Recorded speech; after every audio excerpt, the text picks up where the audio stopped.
Hi all welcome to football arena. നാളെ Copa do ബ്രസീലിൽ വെച്ചുകൊണ്ട് നടക്കുന്ന മത്സരത്തിൽ സാന്റോസ് കളിക്കളത്തിലേക്ക് ഇറങ്ങുന്നുണ്ട്.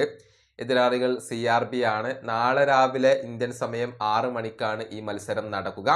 ഈ മത്സരത്തിൽ നെയ്മർ ജൂനിയർ തിരിച്ചെത്തും എന്ന റിപ്പോർട്ടുകൾ നേരത്തെ പുറത്തേക്ക് വന്നിരുന്നു. അതിലെ കൂടുതൽ വിവരങ്ങൾ പ്രമുഖ മാധ്യമമായ ഗ്ലോബോ പുറത്തുവിട്ടിട്ടുണ്ട്. അതായത് നെയ്മർ ജൂനിയർ നാളത്തെ മത്സരത്തിൽ കളിക്കുന്നതാണ്.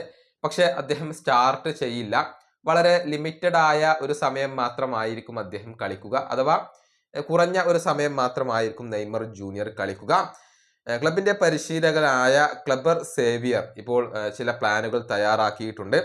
ഒരു നമ്പർ 10 റോളിൽ ഉപയോഗപ്പെടുത്തുന്നതിന് പകരം കൂടുതലായിട്ട് അദ്ദേഹത്തെ മുന്നേറ്റത്തിൽ ഉപയോഗപ്പെടുത്താൻ ഇപ്പോൾ ഈ ഒരു പരിശീലകൻ ആലോചിക്കുന്നു എന്നാണ് ഗ്ലോബോ റിപ്പോർട്ട് ചെയ്തിട്ടുള്ളത്.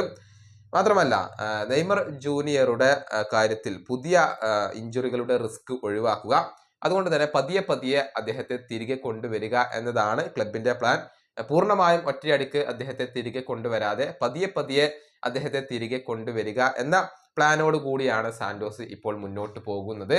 അതുകൊണ്ട് തന്നെ നാളത്തെ മത്സരത്തിൽ നെയ്മർ സ്റ്റാർട്ട് ചെയ്യില്ല. വളരെ ചുരുങ്ങിയ മത്സരങ്ങൾ മാത്രമായിരിക്കും കളിക്കുക എന്നാണ് ഇപ്പോൾ ബ്രസീലിയൻ മാധ്യമങ്ങൾ കണ്ടെത്തിയിട്ടുള്ളത്. ഈ വീഡിയോ അവസാനിപ്പിക്കുന്നു. അടുത്തൊരു വീഡിയോയിൽ വീണ്ടും കാണാം.